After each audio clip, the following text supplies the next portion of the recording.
界旅行をしているような感覚をユーザーに与えたいという思いがあったので、プラチナゲームズとしてベヨネタ3としてやりたいことっていうのはできる限り入れ込めたつもりなので、ベヨネタシリーズ通しての集大成といえる作品になっていると思います。とにかくいろんな体験がギューッと詰まってて、やめ時がわからないんじゃないかなとは思いますね。僕の頭の中には少なくともベヨネッタ9まで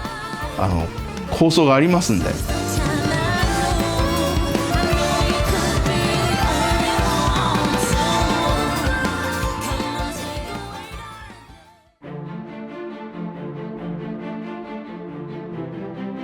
ベヨネッタ3からのその破滅っていうのがテーマにあって、バッドエンドにしたいわけではないので、ちゃんとポジティブに終わる、そこからこう再生に向かってどうストーリーが進んでいくんだろうっていうようなことを大きいテーマとして決めて、世界観シナリオっていうのを今回書いていったと思いますね。ただ僕がユーザーに一つ言いたいのは、今回ベヨネッタをこれがこう完結編だというようなふうに思ってる人がいるんですけど、僕の頭の中には少なくともベヨネッタ9まで構想がありますんで、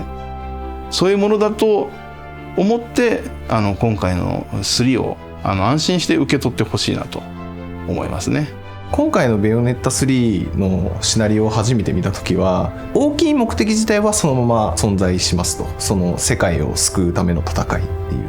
その中で起きる展開っていうのがもう何回もシナリオ終盤をこう味わってるかのような展開が続いていくので、ダイナミックさとかスケールの大きさとかっていうところがすごい印象深かったですね。スケールが大きいがゆえに本当に作りきれるのかなみたいなところがちょっと不安だったりはしました。マルチバースっていうところを題材に、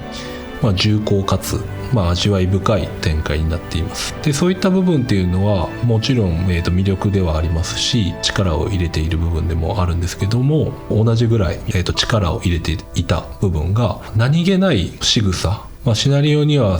一切記載されてないようなキャラクターの仕草っていうのを、大量に、入れてます。本作って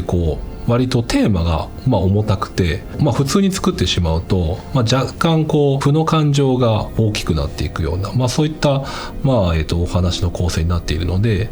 そこをできるだけ、引き上げていきたいというふうに思って、ちょっとユーザーが見ていて楽しめるというか、くすりと笑えるような、そういうキャラクター性っていうのをたくさん入れ込みました。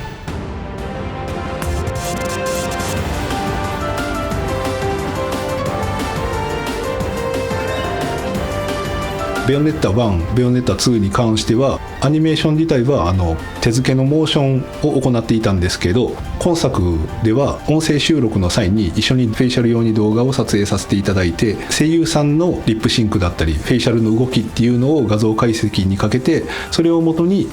アニメーションを制作するようにしております。今回、表情に関してかなりこだわって作ってます。キャラクターの顔を見るだけでその人がどんなことを考えているのか、どういうふうな感情でその物事を発しようとしているのかっていうのを、できるだけ分からせたかったので、今まで以上に表情豊かで、キャラクターが演技しますし、そういう部分でよりリアリティを感じ取ってもらえるように、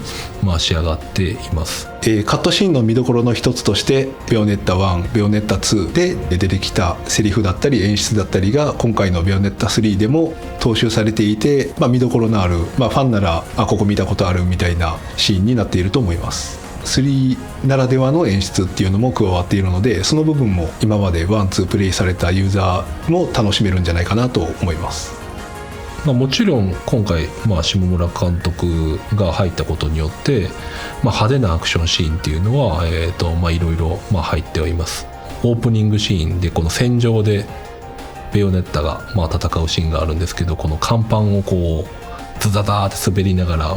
踊りながら戦う。テーブルの上に、敵のホムンクルスが2体ボンボンって着地してベヨネッタがその手前に立つシーンがあるんですけど、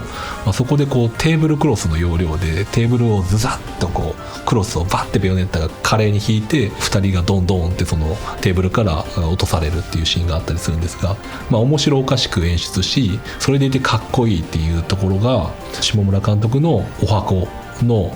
部分でもあるので、今作そういうアクションシーンで、たくさん垣間見れて、楽しかったなというふうに思ってます。島村監督もその鈴村監督もベヨネッタ1の時に一緒に現場で仕事をさせてもらって、それ以来のずっと付き合いなので、出来上がった映像を見て、どう思ったかっていうのはユーザーの皆さんが見て感じた感動と同じじゃないかなと思いますね。今作ではそのプリビズを仮動画として作ることによって、その面白さの片鱗みたいなものをゲームに実装する前に見れるようにビジュアル化したという形になります。メリットとしては、多くのセクションが、実装までにかかってしまうので、先にビジュアル化することによって大幅なコストカットができるのと、演出自体を、演出専門のシネマセクションが受け持つことによってゲーム全体のクオリティを引き上げることができたかなと感じています。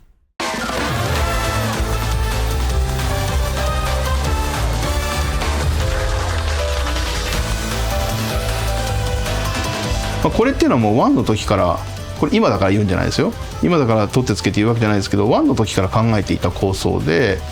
そこっていうのはシリーズ通して遊んでくれたユーザーは、きちんと読み取ってくれてる人は読み取ってくれてるんじゃないかなと思うんですけど、とはいえ深くそれをそのストーリーの中核に持ってくるわけじゃなくて、そういうバックグラウンドがあるんですっていうことにとどめてたんですけど、自分的にもそこをぼんやりとしたバックグラウンドだけじゃなくてしっかりと前に出したいっていうのがあったので、今回はそれをメインの中核に置いてベヨネッタ3のシナリオ作りをしましたし、それによって1、2をきちんとつないで一つの1、2、3のくくりにするっていうことにちょっとチャレンジしてみましたね。今回は世界を舞台にしているっていうところがあるので、いろんな国に訪れるベヨネッタっていうのを、見ていくだけで新鮮になってくるので、ベヨネッタとベヨネッタ2で味わってきた新しい世界に来たっていう感覚をもうベヨネッタ3だけでもう何回も楽しめるみたいな構成になっているのが今回のマルチバースっていう設定の良さかなというふうに思っています。さながら世界旅行をしているような感覚をユーザーに、与えたいという思いがあったので、単純にこのバースを遷移しているっていうだけではなく、いろんな世界に訪れて、その世界で楽しんでいただきたいというふうな思いでこういった設定にしました。映画1本分のその体験を各国ごとにするっていう、お題目があって、それにあたってやっぱりこのステージの中でのクライマックスっていうか、この緩急っていうところにすごくそういうのを作るっていうのを意識しましたね。各そのバース、各国でテーマを決めたんですね。例えば、最初の東京のステージでいうと怪獣上陸、大怪獣大決戦みたいな、そういったテーマを敷きました。その東京のど真ん中にベヨネッタが降臨するっていうのはまず一発目でものすごく印象的な絵面になるんで、ぜひ東京だねっていうところで渋谷のど真ん中にベヨネッタに来てもらいました。で、中国だったら万里の長城を最終防衛ラインとした100万の兵 vs100 万の兵、その数対数みたいな、現実と今度近くなってくるとマルチバースっていう今回のキーワードっていうのが埋まってきちゃうので、じゃあ次にちょっとぐっと離れたところに行ってもらおうかというところで、次にチョイスした、中国というステージ、ここはもう全然これまでもう私たちの知っている歴史とは違うよっていう歴史の世界っていうのを、表現しましたと。この背景を中心とした、スタッフには相当な苦労をかけたなというふうに思ってます。もう正直もう一点物のオンパレードなんで作るのはすごく大変だったと思うんですけど、その大変だった分ユーザーに与える印象というのはすごく良くなったんじゃないかなというふうに思っています。とりあえず建物というかビル類の壁面はもう全て壊れます。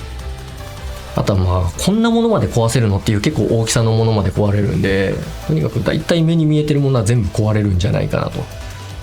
リアクションは何かしらあるようにはしてますね。Nintendo Switch のこのお手元の画面で綺麗なグラフィックのベヨネッタ、リアルな街や砂漠や遺跡やっていうのが、ね、